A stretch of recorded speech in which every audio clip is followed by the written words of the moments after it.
Sa loob ng 6 na buwan, palihim akong nakikipagrelasyon sa kapatid na babae ng aking kaibigan. Noong magsasabi na sana ako sa kaibigan ko, narinig ko siyang masayang sinabi sa akin. Sa wakas, dinala na ng kapatid ko ang nobyo niya sa bahay. Tawagin mo na rin ang girlfriend mong maliit para sumama sa saya. Matagal akong natahimik. Sa tapat ng bahay ng aking kaibigan, tinawagan ko ang kapatid niyang babae. Sabi ng girlfriend kong maliit na abala siya. At huwag na raw akong tumawag para abalahin siya. Hanggang sa itulak ko ang pinto at pumasok, umiti at sinabi sa lalaking katabi niya. Kuya, kamusta? Bigla siyang nagulat. Nakatayo ako sa pintuan ng bahay ni Liuruyan. Tinawagan ko siya. Hanggang sa ika-6 na ring sinagot niya ang tawag.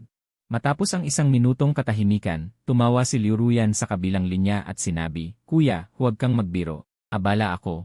Kung wala ka ng ibang sasabihin, magpapaalam na ako. Pumikit ako para pakalmahin ang aking damdamin, gustong tanungin siya. Kung nagdala ba siya ng nobyo sa bahay. Ngunit nang ilabas ko na ang salita, hindi ko magawang magsalita ng matagal. Hindi ko alam kung bakit, marahil ay natatakot akong marinig mula sa bibig ni Liuruyan ang sagot na ayaw kong marinig. At si Liuruyan, na naghintay ng matagal ng walang sagot, ay nainip na. Huminto siya ng 1 segundo. Pagkatapos ay walang pakialam na nagsabi, sige, abala talaga ako. Next time na tayo mag-usap. Agad niyang ibinaba ang tawag. Ang tawag ay tumagal ng 1 minuto at 30 segundo. Nakatitig ako sa screen na wala sa sarili. Pag-isip-isip, nag-text ako sa kapatid ni Liuruyan, ang aking matalik na kaibigan na si Liu Ziqiao. Di nagtagal, bumukas ang pinto. Sumilip si Liu Ziqiao at hinila ako sa loob. Bakit ka nakatayo dyan, tanga? Pasok ka na. Sumunod akong pumasok, hinubad ang sapatos, at gustong magsuot ng paborito kong tsinelas. Ngunit wala akong naramdaman. Sa lalagyan ng sapatos, 2 pares lang ng sapatos ang nasa lugar ng aking tsinelas. 1 pares ay ang mataas na takong na ibinigay ko kay Liuruyan noong kaarawan niya. At isa pa ay 1 limitadong edisyong sapatos. Ang 2 sapatos ay magkatabi sa isang rack, napakalapit. Bukod doon, wala nang iba. Ibinaba ko ang aking mga mata. Sinara ang lalagyan ng sapatos. Hindi naman masama kung walang tsinelas, pinalakas ko ang loob ko. Pumasok akong nakayapak, at nagkasalubong ang aking mga mata kay Liuruyan na kakalabas lang ng banyo. Bakit ka nandito? Namumutla ang mukha ni Liuruyan at ang boses niya ay matalas. Hinal na hinal akong bumuka ng bibig.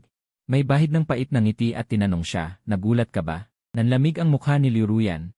Mabilis siyang sumilip sa sala. Ang ihi sa sala ay nagpapalabas ng live na balita, napakalakas ng tunog.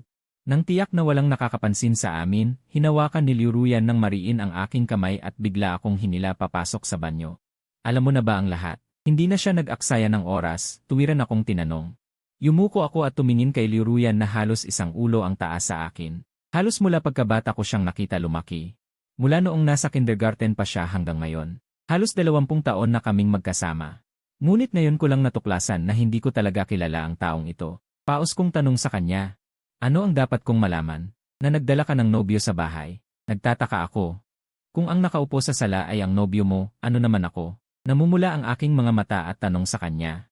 Sino ako? Kung ang nasa loob ay ang nobyo niya sa loob ng 6 na buwang ito.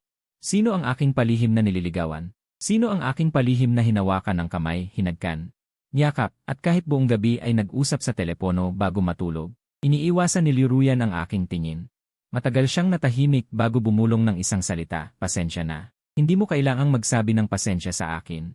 Kailangan mo lang sabihin sa akin kung sino talaga ang nobyo mo. Pinigilan ko ang aking naggangalit na damdamin. At mahinahon siyang tinanong. Sa pagkakataong ito, matagal na nanatiling tahimik si Liuruyan, mas matagal pa sa tawag namin kanina. Hanggang sa biglang may kumatok sa pinto. Sabay naming nanigas ang aming mga katawan. Sumunod ang boses ni Liu Ziqiao na nagtanong. Liuruyan, nahulog ka ba sa banyo? Sandali lang. Sumigaw si Liuruyan sa labas habang nakakunot ang noo. Tumingin siya sa akin, parang may sasabihin pa. Ngunit sumigaw muli si Liu Ziqiao sa labas, tigilan mo na yan, lumabas ka na. Si Yanji ay uminom ng maraming tubig, parang susuka siya. Biglang nagpanik si Liuruyan na kanina ay napakakalma. Habang pinapanood ko siyang itulak ako at mabilis na lumabas. Sa pag-alis, nag-aalala siyang nagtanong. Okay lang ba si Yanji? Kailangan ba siyang dalhin sa ospital? Halos hindi ako nakatayo ng matuwid. Natapakan ko ang basang sahig ng banyo na hindi pa natutuyo, malamig at malagkit ang aking talampakan. Lumingon ako. At sa salamin ng banyo na may ilaw, nakita ko ang aking mukha na napakaputla, nakakatakot. Lalo na nang alalayan ni Liuruyan si Fu Yanji papasok sa banyo nang may pag-aalala. Nang makita ko ang pamilyar na tsinela sa paa ni Fu Yanji, nawala ang lahat ng kulay ng aking mukha. Bakit nandito ka pa? Tanong ni Liu Ruyan nang hindi nasisiyahan. Nakatitig ako sa kanya nang walang imik. Pagkatapos ay tahimik akong lumabas sa ilalim ng kanyang paningisi. Sino ito? Napatingin sa akin si Fu Yanji, pagkatapos ay lumingon sa kanya. Lumabas ako ng banyo. Agad na isinara ni Liu Ruyan ang pinto. Sa huling sandali ng pagsasara nito, narinig ko ang sagot ni Liu Ruyan. Malabo niyang sinabi, kuya ng kapatid ko, at saka nagdagdag pa. Hindi naman importanteng tao. Kami ni Liu Ruyan ay lihim na nagmamahalan simula noong kalahating taon na ang nakalipas dahil magkasama kaming lumaki. 5 taon din ang tanda ko sa kanya, at itinuturing ko siyang parang nakababatang kapatid hanggang sa araw na iyon. Tandang-tanda ko, February 14 na, araw ng mga puso.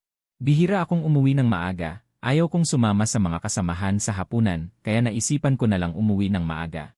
Bandang alas 7 ng gabi, nakita ko si Liu Ruyan na nakatago sa sulok, nakasuot ng prinsesang damit. May ilang lata ng beer sa tabi niya, tila marami siyang nainom. Nang itinaas niya ang kanyang mga mata upang ako'y tingnan. Para bang may ambon sa kanyang mga mata, maamo at kaibig-ibig, kuya.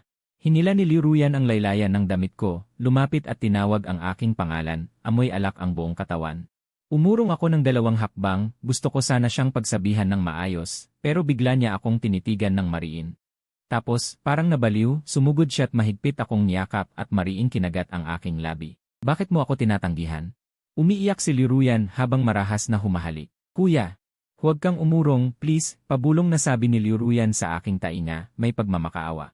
Naguguluhan ako sa kanyang ginawa, kaya sinubukan ko siyang pakalmahin at hikayatin hanggang sa naiuwi ko ang lasing na ito.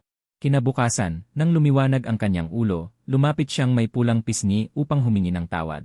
Simpleng bagay lang naman yon, napangiti na lang ako at di na pinansin. Pero nang araw na yon, bigla siyang nagpadala sa akin ng mensahe, walang direksyon, na nagtatanong, kuya. Paano kung subukan natin? Biglang umugong ang isip ko. Ganito ang iniisip ko noong oras na yon. Pero si Liu Ruyan ay matigas ang loob, sinimulan niya akong ligawan. Mula sa una, nagpapadala siya ng mga bulaklak. Mga merienda, mga card na gawa niya, mga regalo. Hanggang sa paglaon, hinahanap niya ako kahit umuulan, naghihintay sa pintuan para umuwi ako, niyayaya ako sa sinehan. Nagpupunta sa art exhibit, sobrang tapang. Nang araw na yon, naghihintay siya sa kanto. May dalang payong, may ilang lalaki na nakatambay sa tabi niya, parang nagtatanong ng direksyon. Nakasuot si Liu Ruyan ng puting damit, malamig ang itsura, hanggang sa makita niya ako. Biglang nagliwanag ang kanyang mga mata. Kuya! Sa sandaling tumakbo siya palapit sa akin. Biglang kumirot ang puso ko na matagal ng tahimik. Lihim kaming nagsama, halos mahigit kalahating taon. Sa ilalim ng mesa sa kanilang sala, hindi mabilang na beses kaming naghawakan ng kamay. At ngayon, nakaupo ako sa tapat ni Liu Ruyan, nakikita ko siyang maingat na nagbalot ng hipon para kay Fu Yanji. Sa hapag, si Liu Ziqiao ang nagbukas ng usapan. Nakangiti siyang nagtanong, Yanji, si Liu Ruyan ba ang nanligaw sa'yo? Paano siya nanligaw? Ikukwento mo sa amin. Namula si Fu Yanji. Agad siyang ipinagtanggol ni Liu Ruyan, kuya, di ba sapat na itong isang mangkok ng kanin para isara ang bibig mo? Xiaoyan, mahinang sabi ni Fu Yanji. Agad na tumahimik si Liu Ruyan. Para siyang kontrolado ni Fu Yanji, kaya si Liu Ziqiao ay tumawa ng husto habang tinuturo ako at ang kapatid ko. Napangiwi ako. Umiti rin ako at lumingon kay Liu Ruyan. Pero nakita ko siyang bahagyang sumimangot sa akin. Parang alerto o parang hindi nasisiyahan. Gusto ko sanang sabihin sa kanya. Huwag kang mag-alala dahil ayaw mo, hindi ko naman ibubunyag ang tungkol sa atin. Pero wala akong sinabi. Ibinaba ko lang ang aking tingin at tumutok sa kanin sa harap ko. Si Xiaoyan ay nanligaw sa akin ng mahigit kalahating taon. Hindi ko inakala na sasabihin ni Fu Yanji ang tungkol sa kanilang pag-ibigan. Mula sa simula bilang ordinaryong kaklase. Hanggang sa pagbibigay ni Liu Ruyan ng sarili niyang gawang merienda, card at regalo, pagkatapos ay kunwaring nagkataong nagkita sa library sa gitna ng ulan. Nag-intay ng 2 oras sa labas ng student center para lumabas siya, at para sa kanya, inalam pa niya ang paboritong bulaklak nito at niyaya sa art exhibit. Nang sabihin ni Fu Yanji ang mga ito, saka ko lang napagtanto na ang mga bagay na ito. Si Liu Ruyan pala ay ginawa na lahat sa akin. Tungkol sa Liu Nianzimeng na exhibit, di ba? Tanong ko. Pumunta ka rin ba? Nagtaas ng kilay si Fu Yanji at tumingin sa akin. Tumahimik ako sandali. Pumunta, bakit hindi ako pumunta? Si Liu Ruyan pa ang nagmakaawa sa akin na sumama. Itinaas ko ang aking mga mata at tiningnan si Liu Ruyan, pero nakita ko siyang umiwas ng tingin ng may konsensya. Hindi siya nakipagtitigan sa akin. Naalala ko, noong panahong iyon, si Liu Ruyan ay parang alam na alam ang tungkol sa mga pintor. At ang mga nilalaman ng mga painting, pati ang lalim ng mga ito, mahusay siyang magsalita.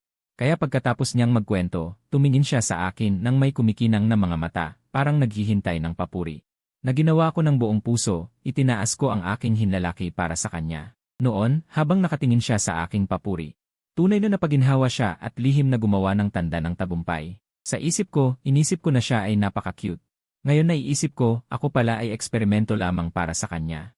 Una niya akong dinala sa daan, pagkatapos ay pinanood ang aking ekspresyon, tiniyak na masaya ako. Sa kanya kinopya kay Fuyanji, napakalalim ng pag-ibig, sayang. Hindi para sa akin, ang kaawa-awang kapalit. Matapos kong makita ang pag-aalangan at kaguluhan sa mukha ni Liu Ruyan, ang aking pusong nasaktan at nalungkot. Sa sandaling iyon, unti-unting natahimik, wala nang kahit anong alon. Kapalit. Paano ako makakatugma sa tunay? Ako, mula sa simula, ay itinakdang itapon ni Liu Ruyan. Ilang beses akong tiningnan ni Liu Ruyan, may pag-aalangan na iniba ang usapan. Inakala ng lahat na siya ay nahihiya. Lahat ay ngiti ng walang salita, ngunit hindi inaasahan, matapos biruin ang kanyang kapatid.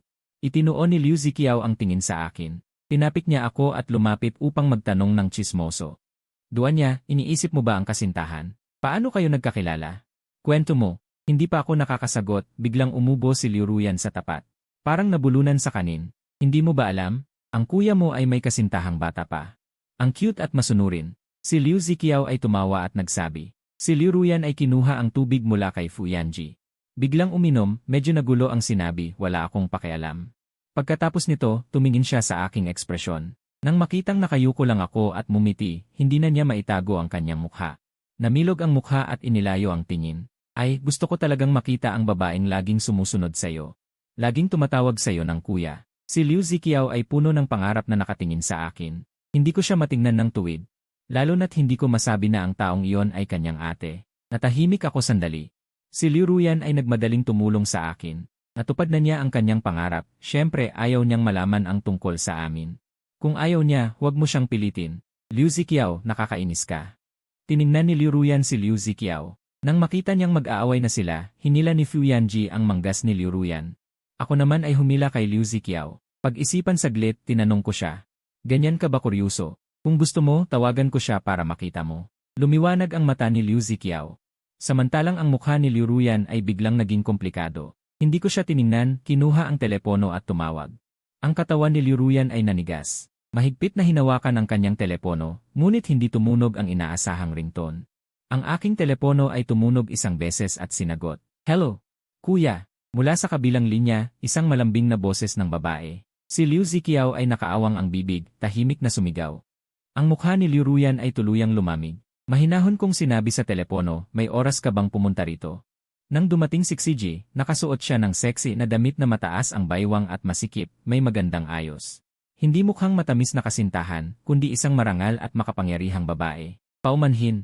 Medyo traffic. Umiti si Xiji sa akin. Matagal ka nang naghihintay, kuya. Umiling ako, binigyan siya ng tsaa, at sumandal upang bumulong sa kanyang tainga, salamat. Tumingin si Xiji sa akin, ang liwanag sa kanyang mga mata ay hindi maintindihan. Pagkatapos, sa harap ng buong pamilya, inabot niya ang kamay at hinimas ang aking ulo. Ngumiti ng mahina at sinabi, Bobo, hindi na kailangan yan sa atin. Si Liu Ruyan ay malamig na pinanood ang kilos ni Xiji. Ibinagsak niya ang tasa sa mesa. May ibang tao pa rito.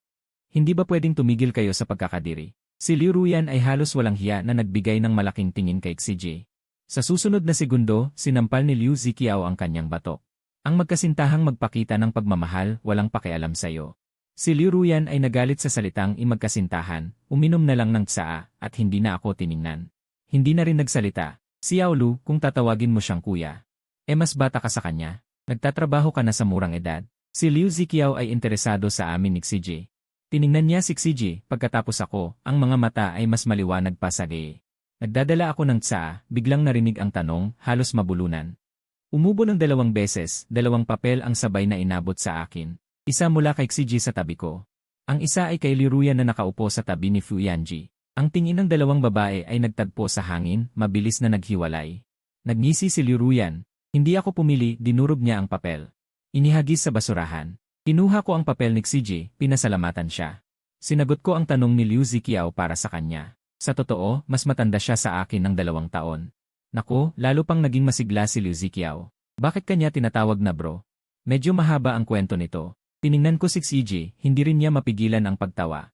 Kailangan ko na lang ikwento ng maikli kung paano ko nakilala si CJ. Dahil dati, sa malapit sa aming lugar ay may isang creative park. Nagbukas doon ang isang bagong museo ng laro. Wala akong magawa kaya pumunta ako roon para maglibot, maglaro ng mga classic game consoles mula siyam na pula. At humanap din ng mga pinakabagong game cartridge. Doon kami nagkakilala ni CJ. 3 araw akong sunod na pumunta. Araw-araw ko siyang nakikitang nakaupo sa gitna ng lobby, naglalaro ng iba't ibang laro sa 42-inch LCD, mula Zelda hanggang sa bagong Lugu Valley. Lahat ay nilalaro niya ng masigla, at dahil mukha siyang bata, laging nakakasual na damit. May suot na black-rimmed glasses, ang itim na buhok ay medyo mahaba at nahuhulog sa noo, nakasuot ng puting casual na polo. Itim na athletic shorts, perpektong nagpapakita ng maputing binti, parang estudyante ang itsura. Kusa kong naisip na mas bata siya sa akin. Lagi akong nag-aasta na kuya at hindi niya ako sinisiraan. Lagi siyang nakangiting tumatawag sa akin na kuya, kahit na nang malaman namin ang totoong edad ng isa't isa. Hindi siya nagbago ng tawag. Kami mga game enthusiast, madalas naming irekomenda ang mga bagong laro sa isa't isa. Minsan naglalaro rin kaming magkasama. Hanggang sa kalahating taon na ang nakalipas, nang magkasama kami ni Liuruyan. Unti-unti akong lumayo kay CJ. Tila matagal na kaming walang komunikasyon, pero ngayong araw. Tumawag ako para humingi ng tulong, at siya ay dumating nang nagmamadali. Wala man lang siyang intensyon na ilantad ako. Nakaupo lang siya sa tabi ko, nakangiting sumasama sa pag-arte. Samantalang ang aking kasintahan na akala ko ay sobrang mapagmahal. Pinili niya akong bigyan ng matinding dagok, sa oras na wala akong pag-asa, hawak ang kamay ng ibang lalaki. At sinabihan ako na ako ay isa lamang kaawa-awang eksperimento. Napansin ni CJ na tinititigan ko siya. Hinawakan niya ang kanyang mukha at tinanong ako, may dumi ba sa mukha ko? Hindi. Parang pakiramdam ko lang, ngayon ay para kang isang bayani. Bayani na dumating para iligtas ako. Umiling ako at mumiti sa kanya bilang pasasalamat. Mumiti rin si CJ sa akin. Ngunit biglang may tunog na pak sa aking tenga. Lumingon ako, hindi ko alam kung kailan na ilapag ni Liuruyan ang takip ng tsarera. Sa itaas ng mesa, nabasag ang takip, nagkalat ang mga piraso sa mesa. Nagulo ang lahat sa paglilinis. Pero mahigpit na pinisil ni Liuruyan ang kanyang labi, ang tingin niya ay nakatutok sa akin. Ang kanyang mga mata ay puno ng pagkadismaya at takot. Parang ako ang traidor sa tinatawag naming relasyon. Xiao Yan. Ingat sa kamay, malumanay na sabi ni Fu Yanji, tumutulong. Hinawakan ni Liuruyan ang kanyang kamay. Hindi niya ito pinahintulutang hawakan. Huwag mo ring hawakan, may mga piraso. Paano kung masugatan ka? Maingat na iniutos ni Liuruyan na lumayo siya, at siya na lang ang nagligpit ng mesa ng magulo. Tumingin ako sa orasan, at isinama si CJ para magpaalam. Maaga pa naman. Pinisil ni Liuruyan ang basahan sa kanyang kamay, matigas na bumigkas ng mga salitang iyon. At sa kadagdag pa. Maaga kayong aalis, may date ba kayo? Na-realize niya nang huli ang kanyang sinabi. Ibinagsak niya ang basahan at malamig na sabi. Bahala na, wala na akong pakialam. Lumakad ako patungo sa pintuan, Pilay. Tumingin ako sa kanya at biglang nakaramdam ng ironya. Nga, wala ka ng pakialam, mahinang inulit ko ang mga salitang iyon. Pagdating ko sa sapatos. Hindi pa ako nagpapalit ng sapatos, bigla akong lumuhod si CJ sa harap ko. Nagulat ako. Umurong ako ng 2 hakbang at tinanong, anong ginagawa mo? Huwag kang gumalaw. Maingat na itinaas ni CJ ang aking paa, at pinaikot ang kanyang noo, tahimik na tinanong ako. Bobo ka ba? Nasaktan ng pira-piraso ang paa mo, dumudugo na. Wala ka bang nararamdaman? Natigilan ako at huli kong nakita ang dugo sa sahig. Sinamahan ko siya sandali, dapat maintindihan mo yon. Natawa ako. Yumuko ako sa kanya, nagkaharap ang aming mga mata, iniabot ko ang aking kamay. Akala niya sasaktan ko siya muli, umatras siya, ngunit hindi niya inaasahan na ang aking palad. Ay dahan-dahan lang nahahapdi sa kanyang mukha. Kaya habang kausap mo ako, hinahabol mo naman ang ibang lalaki. 2 bangka ang sinasakyan mo, ngayon nasusuka ako sa tuwing nakikita kita, dapat maintindihan mo rin yon. Nagbago ang mukha ni Willow, mula sa luntian, naging puti, tapos pula, mas makulay pa sa paleta ng pintor. Si Liu Ziqiao ay tumakbo palabas dala ang maliit na first aid kit, ipinasok sa aking kamay, at pumikit sa akin. Nagmukha akong seryoso, pinaalis ko siya. Umalis ka na, huwag ka nang magpahiya. Salamat, kaya ko nang mag-isa. Umiti ako sa kanya. Pero hindi ako pinayagan ni CJ na tumalon ng mag-isa. Bumuntong hininga siya at tinanong ako, masakit ba? Napatingin ako sa kanya na parang tulala, at pagkatapos ng ilang sandali ay huminga ako ng malalim at mahinang nagsalita. Masakit, napakasakit, ang laki ng bubog na nakaipit sa talampakan ko, hindi ba talaga yon masakit? Pero ang sakit sa paa ay hindi pa kasing bigat ng sakit sa puso, hindi ko napigilan ang pagpatak ng ilang luha. Mabilis kong pinunasan ang mga ito, nagkunwari na walang nangyari, hindi na nagtanong pa si Joy. Maingat lang niyang inalagaan ang sugat sa paa ko, naglagay siya ng gamot at dinikit ng band-aid. Tapos parang inaalo ang isang bata, sinabi niya, lumipad na ang sakit. Naisip ko, ang tanga niya talaga.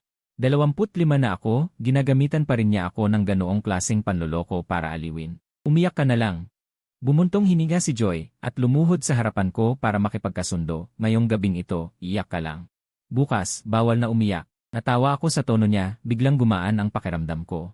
Si Joy ay nanatili sa tabi ko hanggang sa bumuti ang aking kalooban bago siya umalis.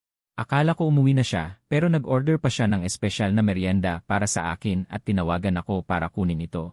Narinig ko ang ingay sa kabilang linya ng telepono, at nang magtanong ako, nalaman kong bumalik siya sa opisina para mag-overtime. Abala ka ba ngayon? Medyo nagulat ako, 10:10 na medya ng gabi, babalik ka pa para mag-overtime. Kahit na sobrang abala, nilaanan mo pa ng oras para tulungan akong magtago ng totoo, maglagay ng gamot. At samahan ako hanggang sa maging maayos ang pakiramdam ko. Hinawakan ko ang maliit na cake sa aking kamay, ang puso ko ay parang may kung anong nararamdaman. May pasasalamat at may kakaibang emosyon. Wala naman. Ang boses ni Joy na may halong tawa ay dumating sa telepono, may kakaibang tunog. May lalabas na laro sa amin sa trabaho, at ako'y na-stress lang sa opisina, pero nang lumabas ako at uminom ng tsaa kasama ka, mas gumaan ang pakiramdam ko. Siya nga pala, kumusta na ang paa mo? Tanong muli ni Joy. Ngayong gabi, mag-ingat ka sa pagligo, huwag mabasa ang sugat, at kung matalsikan man.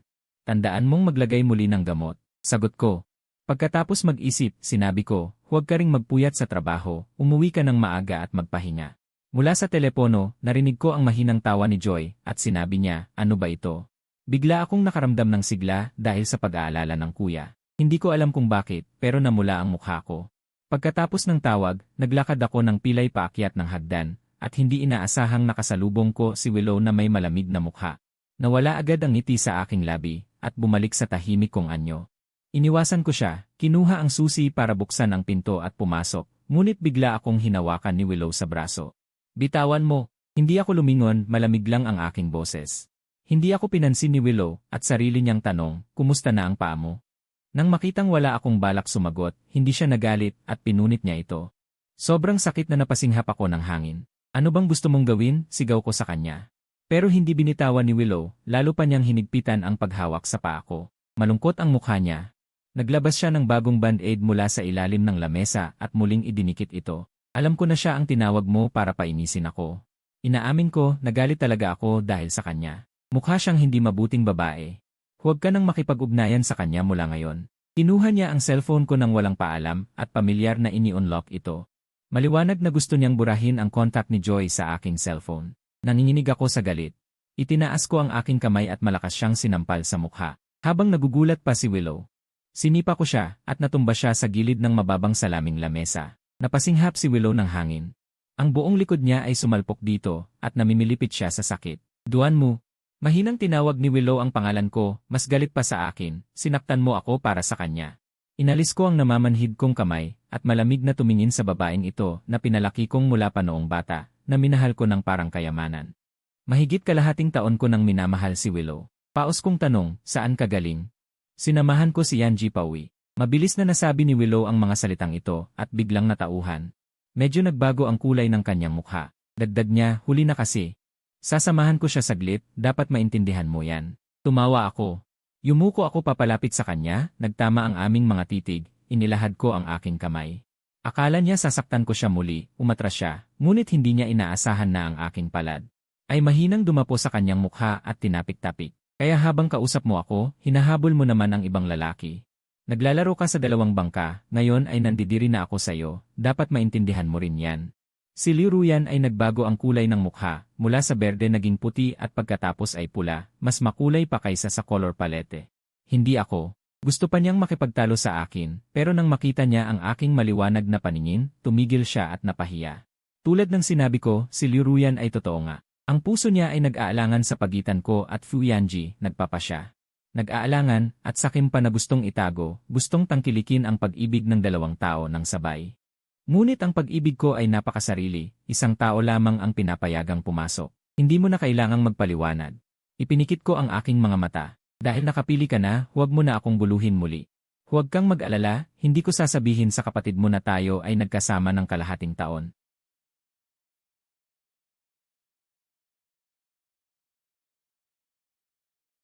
Wala na akong sinabi, tumalikod at umalis. Simula noon, nagkasakit ako ng malubha, patuloy na nangangarap tungkol kay Liu Ruyan, at nagising mula sa panaginip. Nakatitig sa kisame, walang nakakaalam na si Liu Ruyan ay talagang aking unang pag-ibig. Ang aking unang paghawak ng kamay, ang aking unang halik ay kasama siya. Nanaginip pa ako ng kasal kasama siya, iniisip kung ano ang magiging reaksyon ni Liu Ziqiao sa sandaling malaman niya ang aming lihim na relasyon. Ngunit binigyan ako ng realidad ng matinding dagok. Ang panaksak sa likod ni Liu Ruyan ay direktang tumama sa aking dibdib at dumugo ako ng husto. Nagpadala sa akin si Liu Ziqiao ng mensahe, isang lihim na kuha ni Liu Ruyan at Fu Yanji na nakasuot ng magkasamang damit. Magkahawak kamay na naglalakad patungo sa cruise ship. Ang cute naman ng magkasintahan, sabi ni Liu Ziqiao. Pinagmasdan ko ang ngiti ni Liu Ruyan, wala akong nararamdamang alon sa puso, kahit isang maliit na ripples ay hindi bumangon. Sa sandaling iyon, alam ko na, nakalaya na ako. Umiti ako at sumagot. Naamoy ko na ang maasim na amoy ng pag-ibig. Umalis ako sa chatbox. Gusto kong mag-scroll sa moments, ngunit may isa pang mensahe na dumating. Ito ay mula kay Xiji. May bagong closed beta ang laro ko, gusto mo bang subukan? Pumayag ako ng masaya. Dahil tinulungan niya ako ng malaki noong huli, nag-aalala ako kung paano ako magpapasalamat. Nag-ayos agad ako. Tumakbo patungo sa kanyang kumpanya. Si Xiji ay hindi naka-formal sa pagkakataong ito, parang isang estudyante ang suot. Napaka-relax. Tinitigan ko siya ng ilang sandali, at nagpaliwanag siya ng medyo nahihiya. Noong araw na yon, kumain lang ako kasama ng kliyente. Hindi pa ako nagsasalita, lumapit si Xiji at nagtanong.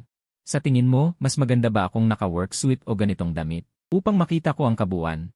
Umikot pa siya at nagtaas ng kilay sa akin. May kanya-kanyang ganda.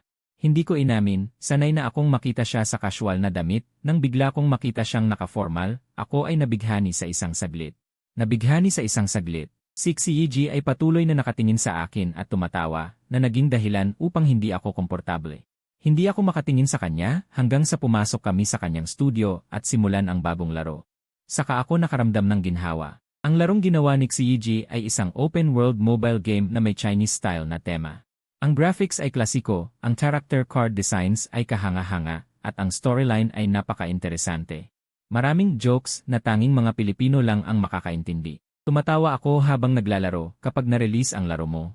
Sumabog agad ito, di ba? May kislap ang mata ko habang nakatingin sa kanya. Si Xiji ay nakatingin sa akin. Ngumiti at napakababang loob na nagsabi, medyo, okay lang siguro. Bakit mo naisipang gumawa ng ganitong laro? Nagsimula akong makipagtalakayan sa kanya. Lumiwanag ang mga mata ni Xiji.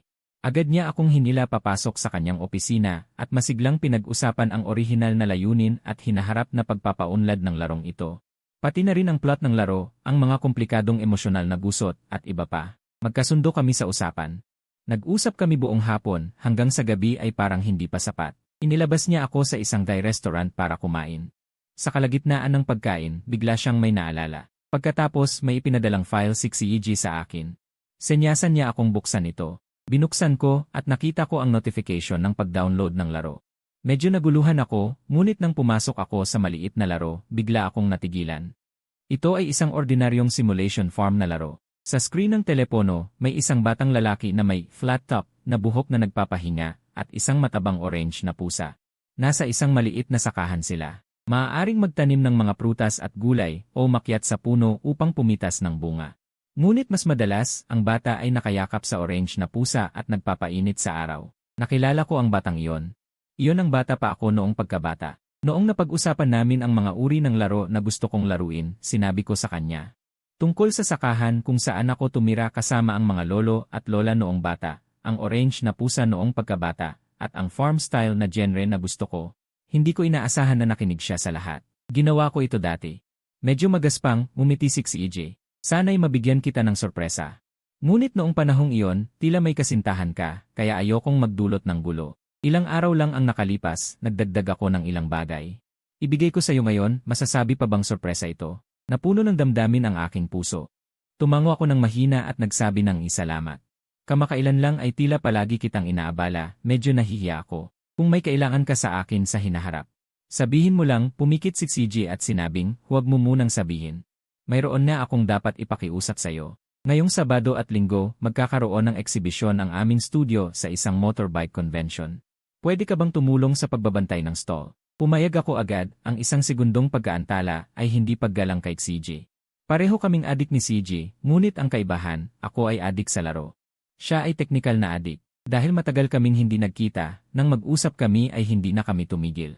Masaya kong ibinahagi sa kanya ang mga laro na nilalaro ko kamakailan, at siya naman ay masayang nagtalakay ng mga plot at diskarte ng mga larong iyon. Napag-usapan namin ang bagong laro tungkol sa pagganti ng utang na loob.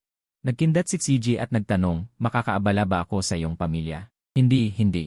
Ang aking mga magulang ay nakatira na sa ibang bansa, at natapos ko na rin ang larong iyon, kaya maaari kitang turuan kung paano iwasan ang mga pagkakamali. Dali na, dala ko ang mga pato, dala naman ni CJ ang beer at inihaw. Pagdating namin sa ilalim ng aking gusali, nakasalubong namin sina Liu Ruyan at Liu Ziqiao na pauwi. Oy. Mapapula ang tenga mo, sabi niya, tingin sa akin at kay CJ, sabay sabing kirarei. Sa una ay wala akong naisip, nang tumingin ako at nakita kong nakangiti si CJ, bigla akong namula. Mabilis akong lumapit para takpan ang bibig niya, ngunit naiwasan niya ito at tumakbo papasok ng bahay. Si Liu Ruyan naman ay matigas na nakatayo sa gitna ng pasilyo, suot pa ang napakaliwanag na magkasamang damit. Hinawakan niya ako ng mahigpit. Napakasakit, kuya, sabi niya. Papatulugin mo ba siya? Halos nangigil ang mga ngipin ni Liu Ruyan sa pagtatanong. Ilang araw pa lang kayo magkasama. Papatulugin mo na ba siya? Dapat ay magpakaingat ang isang lalaki. Ang lalaking hindi marunong magpakaingat. Hindi marunong rumespeto sa sarili, parang bulok na pipino sa taniman. Ang ibig niyang sabihin ay ang pag-uwi ko kasama ang isang babae ay hindi paggalang sa sarili. Na ako ay isang taong basta-basta. Matagal na kaming magkakilala, ngunit ginamit niya ang ganitong mababang pag-isip para husgahan ako. Sa harap ng ibang tao, ipinahiwatig niyang ako ay parang bulok na pipino. Naisip kong napakatawa, gusto ko sana siyang sigawan para matauhan. Biglang isang kamao na kasing laki ng sako ang tumama kay Liu Ruyan. Si CJ ay bumigay ng isang matinding suntok sa kanyang mata. Mas malamig ang mukha kaysa sa akin. Mas pangit pa sa akin. Narinig ko siyang sumigaw kay Liu Ruyan, itigil mo ang mga maruruming isipan mo. Umalis ka, sumakay siya sa ibabaw ni Liu Ruyan at binigyan siya ng isang suntok. Ikaw na ganyan At may lakas ka pang tawagin siyang kuya. Buwiset, dati ko na gustong gulpihin ang gagong ito. Ngayon ay sinadya mo pang dumaan. Ngayong araw na ito ay naging masaya na siya, pumunta ka pa para sumira ng mood. Sa tingin ko, wala kang ginagawa, si Liu Ruyan ay natigilan saglit, pagkatapos ay biglang nag-react. Sinalubong niya ito ng isang suntok, anong pakialam mo sa mga bagay namin? Dalawang tao ang agad nag-away, natakot ako at mabilis na lumapit para makialam. Paghiwalayin ang dalawa, ilang minuto lang, ang mga mukha at braso ng dalawa. Pati leg ay may mga sugat. Sina Liu Ruyan at CJ ay nagtitigan sa isa't isa, pagkatapos ay sabay na tumingin sa akin. Sa susunod na segundo, narinig ko sa aking tainga ang 2 beses na, kuya. Hinawakan ni Liu Ruyan ang laylayan ng damit ko, itinaas ang ulo para ipakita ang mga pasa at latay sa kanyang mukha. Kung ako noon, tiyak na sobrang alalahanin ko, ngunit ngayon. Wala akong nararamdaman, tinanggal ko pa ang kamay niyang humahawak sa laylayan ko. Si Liu Ruyan ay biglang nagulo. Sumugod siya at hinawakan ng mahigpit ang kamay ko, nagtatanong, kuya, nasaktan ako, sobrang sakit. Alam ko ang kanyang ibig sabihin, sobrang sakit, dapat mo na akong alagaan. Muli kong tinanggal ang kamay niya. Tumulong ako kay CJ na tumayo mula sa lupa, nakita kong may sugat sa gilid ng kanyang labi, mabilis kong sinabi, pumasok na tayo. Lilinisin ko ang sugat mo. Salamat kuya, nakangiti si CJ na may mga mata na nakakurba. Hawak niya ang kamay ko at mayabang pang tumingin kay Liu Ruyan mula sa taas. Dinala ko si CJ sa loob ng kwarto. Malapit ko nang isara ang pinto, ngunit si Liu Ruyan ay ginamit ang paa para pigilan ito. Kuya, iba-iba ang tono ng boses niya, nakakaawang tawag. Tingnan mo ako, nasaktan din ako, masakit din. Ako ay kapitbahay mo lang, isang ordinaryong kuya kapitbahay. Dapat kang pumunta sa iyong nobyo.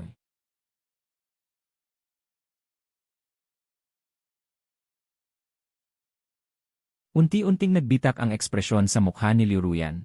Itinulak ko siya palabas ng pinto. Matapos ang eksenang ginawa ni Liu Ruyan, nawala ang gana kong maglaro. Si CJ ay masunurin na nagpahintulot na lagyan ko siya ng gamot.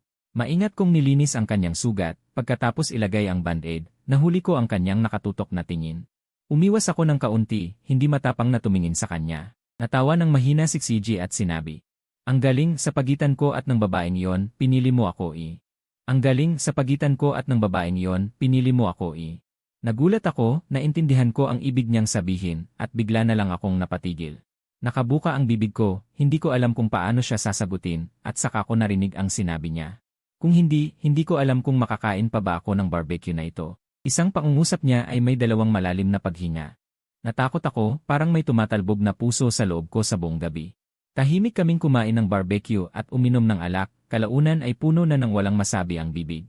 Hindi ko maalam kung ano ang pinagsasabi kong magulo, ang naalala ko lang. Sa huli, inihiga ko si Fuyanji sa kama, umikot siya at pabulong na nagsabi. Buti na lang, at least ngayon ako ang pinili mo. Kinabukasan. Nagising ako sa mabilis na pagkatok sa pinto, gising mula sa sobrang kalasingan. Nahihilo ang ulo ko, pumunta ako para buksan ang pinto, pagbukas ko. Nakaharap ko si Liu Ruyan, ang kanyang mukha ay puno ng pulang mga mata. Hindi siya umalis kagabi, hindi ba? Nagbantay ako sa harap ng bahay mo buong gabi, hindi siya lumabas. Nakipagtalik ba kayo? Hanggang saan na? Pula ang mga mata ni Liu Ruyan. Tinulak ako, diretso sa kwarto ko. Nanginginig ako sa gulat. Medyo naliwanagan ang isip ko, galit na hinila si Liu Ruyan. Maaga pa, anong kabaliwan ito? Wala siyang nakitang tao sa kwarto ko, tumigil si Liu Ruyan sa harap ng kama ko. Akala ko magiging normal na siya. Bigla siyang lumuhod sa harap ng basurahan sa kwarto ko, itinapon ang lahat ng basura at ginulo ang mga bagay. Agad kong naunawaan kung ano ang hinahanap niya, galit na pumitik ang ugat sa noo ko, sumugod at sinipa ang mga bagay sa sahig. Liu Ruyan, halos ginamit ko ang lahat ng lakas ko, matinis na tinawag ang pangalan niya. Matapos makita ang galit kong mukha, bumagal ang kilos ni Liu Ruyan. Tinakpan niya ang mukha gamit ang kamay. Umiiyak siya ng hagulgol, mas naaapi at mas nalulungkot pa kaysa sa akin na siyang sangkot. Mali ako, kuya mali ako. Si Liu Ruyan ay halos nakaluhod, dahan-dahang gumagapang palapit sa akin. Umiiyak siya nang walang magawa. Pero takot na itulak ko siya muli, tumigil lang siya sa malapit. Nababaliw ako. Baliw ako, kuya, huwag mo akong baliwalain. Nag-abot si Liu Ruyan, hinawakan ko at hindi siya umiwas. Inaamin ko na mali ang ginawa ko noon. Ginagamit lang kita, akala ko si Fuyanji ang mahal ko, pero mali ako. Simula nang sumama ako sa kanya, palagi kitang iniisip. Kapag nanonood ng scene kasama siya, iniisip kita. Kapag naglalakad kasama siya, iniisip kita. Kahit sa amusement park, iniisip kita. Hindi niya mapigilan ang pag-iyak. Yung mga bagay na yon, lahat ng ginawa ko sa kanya, naranasan ko na sayo. Ang karanasan ko kay Fuyanji ay hindi matatakpan ang alaala ko sayo. Wala akong pakialam kung ano ang nangyari sayo at sa babaeng yon. Kuya, patawarin mo ako, bigyan mo ako ng isa pang pagkakataon. Malamig kong tiningnan siya, dumaan ang galit at puot sa isip ko, sa huli ay lungkot na lang ang natira. Para sa kanya at para sa akin. May narinig na tunog ng nahulog na bagay sa labas ng pinto. Sabay kaming lumingon ni Liu Ruyan, nakita namin si Fuyanji na tulala at si Liu Ziqiao. Dahil sa sobrang gulat, nakatulala sila sa kinatatayuan. Tumakbo si Fuyanji pauwi, natigilan si Liu Ruyan sandali. Hindi siya tumayo para habulin. Galit na lumapit si Liu Ziqiao at pinalo ng malakas si Liu Ruyan. Ganun ba? Ulitin mo sa akin ang sinabi mo. Sa wakas, nalaman niya ang katotohanan. Ang puso kong nakabitin sa hangin ay dapat nang bumaba, pero ngayon wala na akong magawa kundi ang pagiging sawi. Matigas ang ulo ni Liu Ruyan na nagsabi. Halos kalahating taon kaming magkasama ni kuya mo, tapos nag-cheat ako at sumama kay Fuyanji. Ngayon alam ko na kung sino talaga ang gusto ko. Gusto kong makuha muli si kuya mo. Ikaw ay masama. Sa wakas, nalaman ni Liu Ziqiao kung sino ang babaeng kasintahan ko sa loob ng kalahating taon. Inabot niya ang kamay at pinunasan ang luha niya. Si Liu Ruyan ay nagulat at natuwa, pero sinabi ko sa kanya, Xiao Yan. Ang pag-ibig ay usapin ng dalawang tao. Pinagtaksilan mo ako, sinaktan mo ako. Hindi dahil nagising ka at humingi ng tawad, kailangan kitang tanggapin. Patawarin ka, bumalik sayo. Ang pagpapatawad ay hindi simpleng desisyon. May basag na, hindi mo ito maaayos sa isang pagsisikap. Tumayo ako. Tumingin kay Liu Ruyan na nakatulala at mabagal na nagsabi. At saka, hindi ka naman nagising. Dahil lang may magaling na lalaki sa tabi ko, napagtanto mo na parang nakalimutan na kita, at kaya pang pumasok sa bagong relasyon. Sa tingin mo, hindi ka kontento. Hindi na ako makikipagbalikan sa'yo, gaya ng sabi mo. Ako lang ang kapitbahay mo, isang taong walang saysay sa buhay mo. Simula nang piliin mo ang landas na ito. Tuloy-tuloy ka lang, huwag ka nang lumingon pa. Kung babalik ka at magmamakaawa sa akin. Mamumuhi ako sa'yo. Napatumba si Liu Ruyan sa sahig, walang masabi. Mahigpit lang siyang kumapit sa laylayan ng damit ko, hanggang sa lumabas ang nakaloos na pajama mula sa gaming room. Nang makita ni Liu Ruyan ang disenyo, biglang nawala ng liwanag ang kanyang mga mata, binitiwan ang kamay ko. Natigilan ako at sinabing ang disenyo ay napakabata. At saka, paano kung makita ng kapatid ko ang gamit ninyong magkasintahan? Hindi ba't malalaman niya? Noong una, itinago ko ang pajama na ito sa sulok ng aparador, hindi na inilabas muli. Ngunit sa pagkakataong ito, suot ni Makinang Panglaba ang pajamang pangkasintahan. Mukhang kagigising lang at nagtatakang tumingin sa sitwasyon sa loob ng bahay at nagtanong. Anong nangyari? Hindi ko napigilang tumawa, hoy. Si Liu Ruyan ay sapilitang dinala ni Liu Zijiao at hindi na ako binisita ng matagal. Samantala, pumunta ako at si Makinang Panglaba sa exhibit ng Mudu. 2 araw at 1 gabi, literal na pumayat ako ng 3 kilo dahil sa sobrang pagkain kasama si Makinang Panglaba sa Mudu. Habang hinihila ang maleta pabalik, medyo hindi pa ako sawa. Nag-message ako sa kanya. Kailan ang susunod na exhibit? Gusto ko pang pumunta. Nagpadala si Makinang Panglaba ng ilang sticker at sinamahan ng isang linyang. Sa tingin ko gusto mo lang kumain. Hindi na next time, bukas dalhin kita sa isang napakasarap na lutong bahay na restoran. Tara ba? Naghahanap ako ng susi habang nakatitig sa cellphone na natulala at sumagot ng tara-tara. Mula nang iwan mo ako, tila mas naging masaya ka. Biglang narinig ko ang boses ni Liu Ruyan sa aking tainga. Dahil sa takot, nanginig ang kamay ko at nalaglag ang susi. Hindi ko siya sinagot. Nung pulutin ko ang susi para buksan ang pinto, at hindi ako sumagot, siya naman ang nagpatuloy. Sa totoo lang, tingin ko napakababa ko. May hawak na pagkain sa mangkok pero nakatingin sa nasa kawali. Nakapag-usap na rin kami ni Fu Yanji. Sinaktan niya ako ng ilang sampal pero hindi kasing sakit ng ginawa mo. Ngumiti ng mapait si Liu Ruyan. Totoo, dahil 6 na buwan tayong nagkasintahan, ilang araw lang sila. Hindi ko pa rin siya pinansin. Binuksan ang pinto, pumasok, isang tuloy-tuloy na galaw. Sa sandaling isasara ko ng mariin ang pinto. Hinarang ni Liu Ruyan ang pinto gamit ang kamay. Kahit tignan lang, nasasaktan na ako. Hindi ko napigilang kumunot ang noo. Nag-apply ako ng dormitoryo sa paaralan. Gusto ko sanang magsabi ng huling salita, puno ng pait ang mukha ni Liu Ruyan. Pasensya na, siya talaga ay mabuti. Sa totoo lang, naiinggit ako na siya ang nakatabi sa'yo. Sana pagkalayo mo sa akin, maging masaya ka. Paalam. Tumigil ako sa ginagawa ko at sumagot ng sige. Tingnan ko muna yon.